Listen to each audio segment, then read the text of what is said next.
Welcome back to video 2. We just finished talking about the difference between the sympathetic and parasympathetic nervous system. Now we're going to get into the actual anatomy of that parasympathetic and sympathetic nervous system. We talked about how the autonomic nervous system has two neurons per pathway, where the somatic nervous system only has one. So now let's talk about the anatomy of the parasympathetic division. So your preganglionic neurons are going to start a lot of times at cranial nerves, and these cranial nerves are going to send out information to the head and the neck neurons, and then they're going to synapse with a motor neuron that are really close to the organ.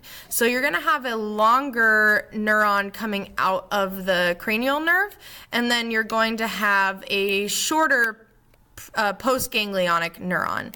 And then we also have some spinal nerves down in the sacral area that are going to travel to the pelvic cavity. And once again, in the pelvic cavity, they're going to synapse with a second motor neuron that's really close to the organ that we want to serve. So let's talk about this for a second. So we're talking about the parasympathetic division, so this purple box here. So we have a really long preganglionic neuron that's going to extend from cranial nerves and sacral spinal nerves. It's going to synapse here with our postganglionic neuron, and that postganglionic neuron is going to be really close to the organ that it wants to have an effect on. So we have a really long preganglionic neuron and a really short postganglionic neuron. All right, so the sympathetic division is a little bit different, and it's a little bit more complicated actually, and it's kind of interesting how this all works, but it can be a little complicated, so make sure you're providing your full attention right now. So we have our preganglionic neuron are going to be found in mostly the spinal cord. We're looking at T1 all the way down to L2. So your preganglionic neurons are going to leave the spinal cord in the ventral root, because remember we're talking about motor. It's going to enter a spinal nerve, and then it's going to pass through what we call the ramus communicans, which is a small communicating branch in the ventral ramus. After entering the ramus communicans, it enters what we call a sympathetic trunk ganglion. And this is kind of an up and down kind of nerve that lies right next to your vertebral column. And the reason for this is it can actually travel up and down that vertebral column and go to different levels. The axon can also go right through the sympathetic chain ganglion without synapsing and form what is called a splanchnic nerve. Splanchnic nerves are going to travel to all of the kind of organs in your abdominal area, and then they're going to synapse with a neuron at what we call collateral ganglion. This is going to travel to nearby visceral organs. And we're going to look at a picture of this to kind of clear up everything we're talking about. Okay, so let's look at this really quickly. There's many ways that we can do this. The first one that we talked about the ramus communicans. So let's go ahead and look at this green line first. So here's our motor neuron. It's going to, remember, leave through the ventral horn into that ventral root, through the spinal nerve, now into the ventral rami. And what I said about the ramus communicans is it's a communicating branch. I like to think of it as a roundabout. Have you ever drove and you have to get on a roundabout and you have different exits on that roundabout? This is exactly what it is. So what it does here is it actually will enter in this ramus communicans, and if it wanted to, it could jump up and down to different levels like it's doing with the red line, or it can synapse right at the ramus communicans, and then there's your postganglionic neuron traveling to an organ. So that's what I mean by that small communicating branch. It's like a roundabout. It just allows that impulse to kind of go different directions if we need it to. So the two options with that ramus communicans really is I can stay at this same level and synapse with a postganglionic neuron that's just going to stay at the same level and then travel out, or as you can see in this red line, It's going to go into the ramus communicans, kind of go through it, travel up to a different level where it then synapses with another neuron and then goes to its destination. So you can either stay at the same level or go to a different level. And then this one over here is the splanchnic nerve.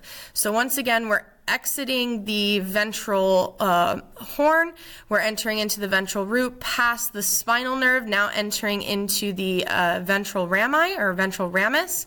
And with this one, we pass all the way through that ramus communicans and that sympathetic trunk ganglion. We just skip it completely, and we keep traveling, and then we synapse here closer to the organ, and that's what we call a splanchnic nerve, when we synapse closer to the organ, not at the ramus communicans. So you have really three different options here with this kind of thoracic area. All right, so now we're going to talk about how these two nervous system branches affect organs. So most of your organs are affected by both. The exceptions are blood vessels, skin, and the adrenal medulla, which is only the sympathetic nervous system. But even though that they can innervate the same organs, they have what we call antagonistic or opposite effects. And it's really quite interesting how they have these opposite effects. It's just because they're releasing a different neurotransmitter from their postganglionic neuron. And if you remember, a neurotransmitter is just a chemical messenger. So I'm going to just put CM for chemical messenger. So it's a chemical that's going to cause something to happen. So the parasympathetic division is going to release that neurotransmitter acetylcholine that you've heard before in muscle contraction and nerve impulses. And our sympathetic fibers are going to release what's called norepinephrine. Norepinephrine and epinephrine are catecholamines. They're going to cause, it's like an adrenaline-like feeling. So if we look here, let's talk about how the sympathetic division works. So your sympathetic division is often known as the fight or flight. This division is activated when you're in an emergency or life-threatening situations or you're really excited. So here's what happens. You have a rapid heartbeat, your breathing becomes deeper because you're trying to get more oxygen. You can get that kind of cold, sweaty palms. Your skin can actually start to prickle and get kind of sensations, and your eyes are going to dilate so you can see more. So if you've ever been, I always like to give the example of if you're driving and you have to slam on your brakes because you're about to rear end somebody, you get that kind of rush of adrenaline where you kind of feel tingly, your heart is beating. That's exactly what we're talking about here. Your sympathetic nervous system was activated and you got that kind of rush of adrenaline.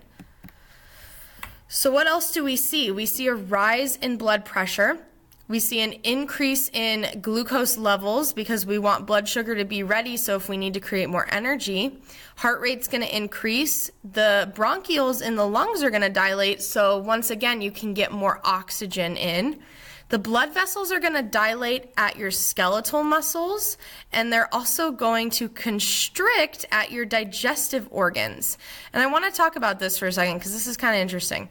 So if you think about it, when you're about to do something like fight or run or anything that's going to cause you to be using a lot of energy, you don't care about digesting that thing you just ate. If it's a life or death situation, your body doesn't care about digesting that cheeseburger you ate 20 minutes ago. It's more concerned about getting blood flow to your skeletal muscles, to your heart, and your brain, because that's what we need to be activated right now. This is why they always say, like, don't eat and then go swimming because you're going to cramp up. Well, you're exercising when you're swimming. So you actually take blood flow away from the digestive organs, so that's why you get a tummy ache. So the sympathetic nervous system is going to activate structures like your adrenal medulla, which is going to release adrenaline. So if you look here, here's our pathway.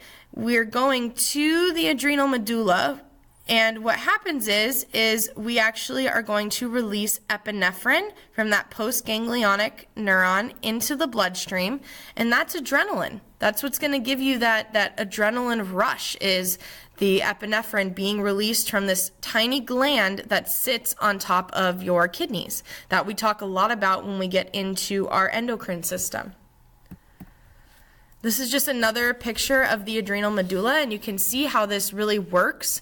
So if you look, this is one of those splanchnic nerves examples. So we have our motor neuron leaving through the ventral root into the spinal nerve, into that ventral rami.